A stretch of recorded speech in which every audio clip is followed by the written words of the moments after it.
Welcome to the deep dive. Yeah. Today, we've got a really interesting mission for you. Mm-hmm. We've been listening to this great conversation between two people learning English. Okay. And we're zeroing in on how they talk about, expressing excitement, that feeling. Right. How to sound genuinely enthusiastic. Exactly. So think of this as your quick guide to sounding, more natural when you're feeling happy or excited in English. Yeah, and the source material is great for this. It's this friendly chat. These two learners are just showing their own experiences. Your favorite phrases, what works for them. Precisely. So it's very practical, very grounded. You get a real sense of what it feels like to navigate emotions in a new language. Okay, so let's jump right in then. One of the first things they brought up was, the obvious one. Wow. Right. Simple. Universal. We all get that.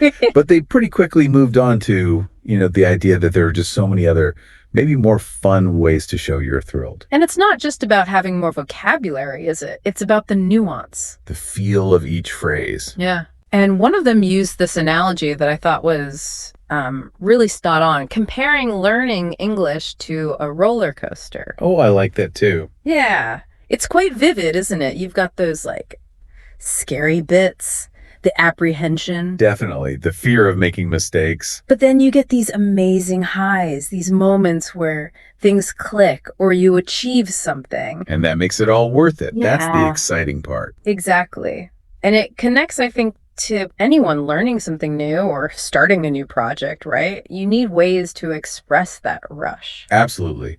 And having the right words for that peak moment, it makes a difference. So what were some of these key phrases they talked about? That's awesome. Came up pretty early on. Right? And they used an example like, I passed my English exam. That's awesome. Yeah. Just fits so many situations, doesn't it? Big wins, small wins. It's versatile. A real workhorse, that phrase. Then they talked about, that's amazing. Mm-hmm. And they drew a slight distinction there. Yeah, like it has a bit more weight, a bit more impact. I think so. More powerful, perhaps. Right. Their example was, you finished your project. That's amazing. Yeah. Yeah, it conveys a bit more admiration, maybe, for the effort involved. Right. Choosing the right level. Then there's the very direct one. I'm so excited. Can't get much clearer than that. No ambiguity. Like, I'm so excited for the weekend. You know exactly how that person feels. Simple, effective. And what about anticipation?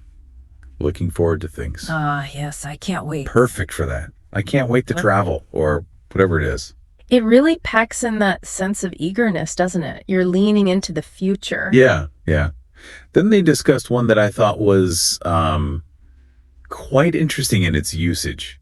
No way. The happy disbelief. Exactly. Not angry disbelief, but like surprised joy. Their example was perfect. You won the game. No way. And often followed by something else, right? Like, yeah, no way. That's awesome. Yes, it shows how that initial surprise just ramps up the excitement. It's a great combination. It really is. Like, wow, I didn't expect that. And it's fantastic. Then they got to the really big one.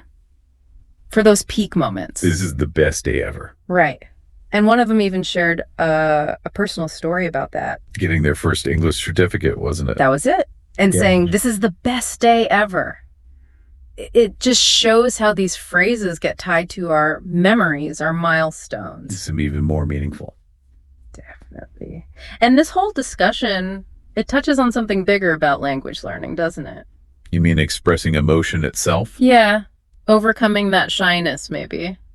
One of them mentioned feeling a bit self-conscious at first. Which is totally understandable. But they realized that showing excitement, showing feelings, it's actually part of fluency. It's part of connecting. It's not just about grammar and vocabulary lists. Language is alive. Exactly. It's how we share who we are. And showing emotion makes your communication so much richer, more real. Authentic, yeah. Which leads nicely into the more informal stuff they mentioned. Whoa, right. Like, yay. And, oh my gosh, things like that. They might seem small, but they add so much personality. They really do. They make your English sound less like a textbook and more like, how people actually talk. Fun and spontaneous. It's a good reminder that sometimes a short burst of sound says it all, Absolutely. You don't always need a full sentence to convey strong feelings. And interestingly, they sort of came full circle back to wow, didn't they? They did. Highlighting its power, even though it's simple, its conciseness. The energy it can have, especially, like they said, when you finish something big like an English book, just wow. Context and delivery are key. Even a tiny word can land with impact if the feeling is there. That's a really great point. It's not always about using the most complex word. Not at all. And I think the underlying theme running through their whole chat was this idea of connecting learning with celebration. Acknowledging the wins. Yes. Every new thing you learn, every little hurdle you overcome, it's a reason to feel genuinely excited to mark that progress. Because it can be a long journey, right? So those moments matter. They absolutely do. Small victories keep you going. Okay, so pulling this all together for you listening, we've looked at some really useful ways to show you're excited. From the versatile awesome to the stronger amazing. I'm so excited. And that surprise delight of no way. These are all great tools for your English toolkit. And the main takeaway really is just to, well, go for it. Let that enthusiasm show. Don't hold back. It makes your English sound more natural, friendlier. And honestly, it probably makes the whole learning experience more enjoyable too. Definitely. It enriches your interactions. So here's a little something to think about before we wrap up. Consider a recent win in your life. Could be anything. Work, learning, personal stuff. Something that made you feel good. How could you express that excitement using maybe one or two of these phrases we talked about today? Just try it out. Maybe even say it aloud. See how it feels. It's about recognizing those steps, those achievements, and letting yourself feel that buzz. That little moment of celebration. Great stuff. Well, thanks for joining us on this deep dive. Catch you next time.